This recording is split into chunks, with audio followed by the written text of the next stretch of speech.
Studying vocabulary conventionally is just stupid. I literally wasted years trying to learn vocabulary from textbooks, Duolingo, or flashcards. I studied the vocabulary literally every single day, but whenever I had a conversation with a native speaker, I just wouldn't remember the words when I needed them the most. And my current goal is to become fluent Korean before I actually travel to Korea next March again. I knew I needed a better system. So in today's video, I will share with you how I actually learn vocabulary and how you can implement it into your own routine. Step number 1 is to leverage AI. Just go to Chat GPT and ask it to give you the 1000 most common words of the language you're trying to learn. Just think about your own native language, the words you use on a daily basis. Chances are most of us, when we speak in our native language, we use only 1000 most common words every single day. We learn the words that realistically matter and that we need if we want to have basic conversation with another person. I actually learned this method from best-selling author Tim Ferriss, who's also a polyglot. And if you choose the right 1000 to 1200 words properly, you can be functionally fluent, express almost any idea in any language. And he taught himself languages in a matter of 3 months. I actually show you guys how you can prompt Chat GPT for this. Give me the 1000 most common words of the Korean language with an English translation. And Chat GPT just came up with this whole list. I actually categorized it after, basic Korean pronouns, common Korean words, common Korean adjectives, and so forth. The problem with most apps or textbooks that I had so far is that it actually teach you a lot of random words that you wouldn't use on a daily basis. Actually, I have my Spanish vocabulary book from high school here. And let me just read some words that it actually teach you in this freaking book and that we had to learn back then, okay? For example, el invasor, which means basically the invader. And when do I actually need this word in day-to-day conversation? In my native language, I never use this word or rarely use that word, okay? And back then in school, I was thinking why do we have to learn these words? It's not efficient. We'll actually never use this word. So it's way more efficient to actually focus on the words that do matter. And the cool thing, as I just showed you with ChatGPT, is that with just one prompt, you can get the 1000 most common words. After ChatGPT did the work for you in a matter of a few minutes, put them into a flashcard app, a digital flashcard app, because I'm not a fan of these paper flashcards because they're way more efficient methods to work with flashcards nowadays. Number 2 is how do you actually study with flashcards? And what I recommend you is to use a tool called Anki. And no, I'm not sponsored by Anki, but it's just one of the most popular flashcard apps right now out there. And honestly,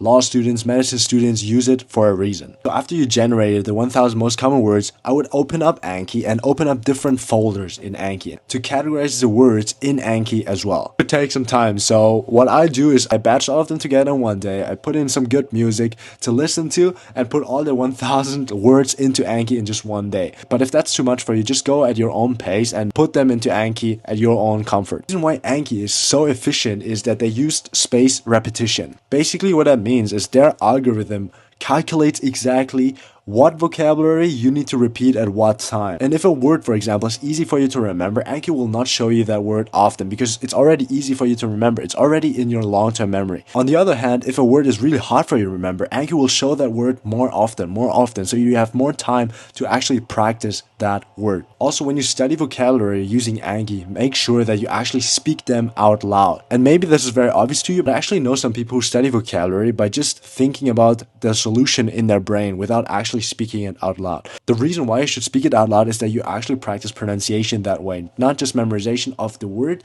and how you write it, also pronouncing the word. How long should you learn vocabulary every single day? I personally just do it for 10 minutes because I know I hate learning vocabulary. Even if I use Anki, which is way better than the conventional flashcard, I still don't enjoy it that much. 10 minutes every single day learning new Korean vocabulary is enough for me. Obviously, that's not everything that we're gonna do. After you practice 10 minutes vocabulary using your flashcards, we're gonna move on to step number 3. And step number 3 is basically task-based language learning. Actually learn the best way in context when we actually execute specific tasks. Because that way our brain connects these words to a specific action that we take. And I hope you can't hear any loud background noise because there's some random dudes blowing leaves outside my apartment. Hella annoying.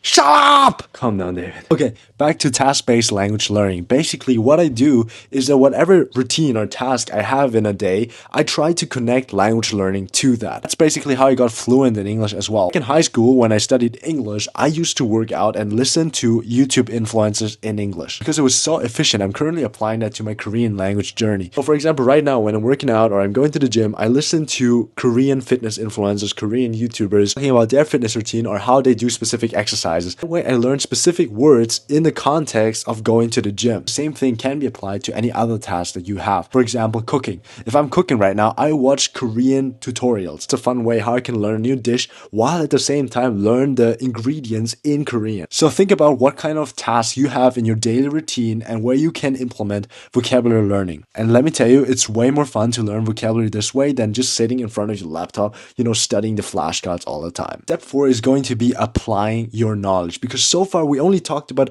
how you can acquire new words the most efficient way, but we actually have to implement it into our conversations to actually use the words, because just learning the vocabulary without actually implementing it into your daily conversations doesn't bring you anything, right? The goal is to become more fluent in Korean. Until next March, I needed ways to try to engage more in conversations. And I'm really fortunate because I used to live in Korea, and that's why I have a lot of Korean friends who I can talk with on a daily basis. But if you don't have the luck of having native speaking friends, you can use apps like Tandem or HelloTalk, where you can find other native speakers and talk to them in their respective language, and you teach them your respective language. I still use them to this day whenever my friends are not free. And also, I decided to pay a Korean tutor on italki. And again, italki is not sponsoring this video, but I really love their services. Paying a tutor actually gives me accountability because I have to show up. I literally paid them the money. Second of all, they can give me valuable feedback and have resources and materials at hand. These things help me to actively use the words that I acquired through Chat GPT, Anki, and the task-based learning routine. And that's not only fun, but it also helps me to remember the words way better. It's basically everything you need to learn vocabulary more efficiently. If this video was helpful for you, you might want to check out my other video, Why You Understand English But Can't Speak It.